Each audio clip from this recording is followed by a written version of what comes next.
سر یہ United nations کی سلامتی کونسل میں مسلسل یہ جو ویٹو سیاست کے باعث کیا جا رہا ہے، کیا یہ ادارہ اب آپ کو لگتا ہے تنازعات کو حل کرنے کی بجائے صرف بڑی طاقتوں کے مفادات کو مینیج کرنے کا فورم بن رہا ہے؟ کیونکہ یونائٹڈ نیشنز میں اس وقت جو کچھ ہو رہا ہے اس کو لے کر بڑے کنسرنز ریز ہو رہی ہے۔ جی نہیں، وہ بات صحیح ہے، کنسرن ہونے چاہیے۔ اس میں دو باتیں ہیں۔ اتنی یونائٹڈ نیشن جو بھی کہہ سکتی ہے کہ یہ کرو یا وہ کرو، ان کے پاس دانت کوئی نہیں ہے، وہ انفورس کیسے کریں گے؟ ان کے پاس فوج تو نہیں ہے، لیکن اس کا جو what's the benefit of United nation پہ اگر وہ انفورس نہیں کر سکتے، بینیفٹ یہ ہے کہ only one place in the world کہ سارے 192 ملک کے لوگ آتے ہیں اور ایک جگہ بیٹھ کے باتیں کر سکتے ہیں، مذاکرات یا باتیں بیہائنڈ دا سین بھی ہوتی ہیں۔ There is no other place, there is no substitute. True. So we need United Nations as a neutral place for people to have conversations. Can they enforce because of veto? No, it's very hard to enforce anything. We have seen that with Palestine for last 40 سال سے resolution pass ہوئی ہیں، لیکن enforce کیسے کریں؟ بالکل صحیح۔ لیکن سر اس کے اندر ہم دیکھتے ہیں کہ روس اور جو مغرب ہے ایک دوسرے کو عالمی عدم استحکام کا ذمہ دار ٹھہرا رہے ہیں۔ کیا یہ جو بلیم گیم ہے، دراصل آپ کو لگتا ہے کہ اس بات کا اعتراف بھی ہے کہیں نہ کہیں کہ پورا یہ جو عالمی نظام ہے اب رول بیسڈ نہیں بلکہ پاور بیسڈ ہو چکا ہے؟ اس کو پھر آپ کیسے دیکھیں گے یو این کے پرسپیکٹو میں؟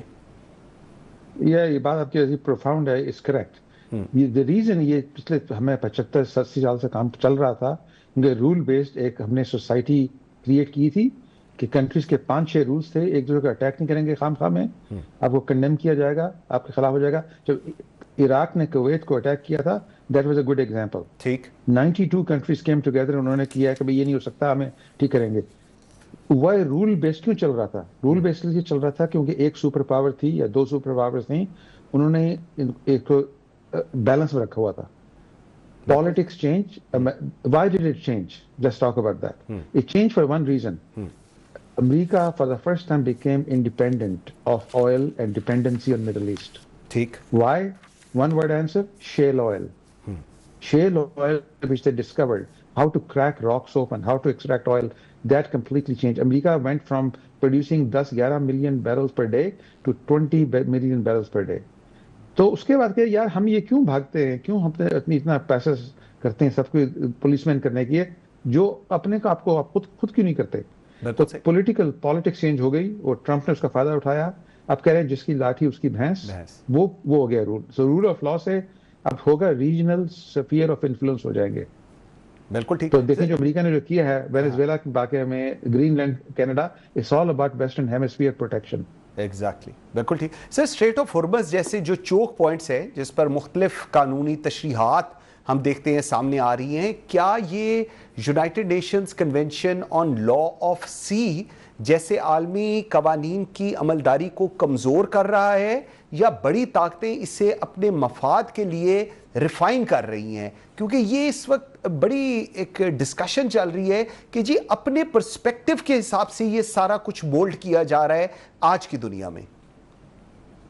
تو اسٹریٹ آف ہارمز کی بات ہے کہ دیکھیں انٹرنیشنل لا کہتا ہے کہ یہ انٹرنیشنل واٹرز ہیں، آپ کا واٹرز نہیں ہے، یہ everybody should have a right, یہ انٹرنیشنل لا کہہ رہا ہے۔ اب یہ ہے کہ کیونکہ جنگ ہو رہی ہے کہ جنگ میں یو پٹ اسائڈ رولز، آپ کا فائدے کے لیے آپ کر رہے ہیں۔ اس کی سیٹلمنٹ میں you will see for sure اس کو دوبارہ ریکگنائز کیا جائے گا کہ انٹرنیشنل واٹرز ہیں، کوئی ملک کنٹرول نہیں کرتا، اور اس میں سارے ملک یونائٹ ہو کے، کیونکہ فائدہ یورپ کا بھی ہے، چائنا کا بھی ہے، جاپان کا بھی ہے، امریکہ کا بھی ہے، اس کو انفورس کریں گے۔ جسٹ لائک جب کہ کویت نے اٹیک ہوا تھا عراق کی طرف سے، سارے ملکوں نے اگری کیا تھا کہ یہ صحیح بات نہیں ہے، اس کو ٹھیک کرنا ہے۔ تو اسٹریٹ آف ہارمز یہ کرے گی۔ اچھا، یونائٹڈ نیشنز ول پلے اے رول۔ یونائٹڈ وہ یہ دانت نہیں ہے نا، کیسے کر سکتے ہیں؟ یہ اگریمنٹ کر سکتے ہیں۔ Countries have to come together, countries come together کے لیے some country has to lead. Who can lead right now? well امریکہ was used to be able to lead, لیکن اب ہمارا پریزیڈنٹ ایسے صاحب ہیں they don't know how to lead. ان کی اسٹریٹجی پولیٹیکل نہیں ہے، وہ ویری ٹرانزیکشنل پریزیڈنٹ ہے۔ تو who can lead? Now France is now flexing some muscle. Russia will flex some muscle. China بڑے احتیاط سے واچ کر رہا ہے، اس نے مسل فلیکس نہیں کیا ابھی تک۔ Somebody has to lead کہ بھئی یہ بات صحیح نہیں ہے، انٹرنیشنل واٹرز ہیں، let's come together. So I'm very optimistic، ایسے ہوگا، اس میں کچھ دیر لگے گی۔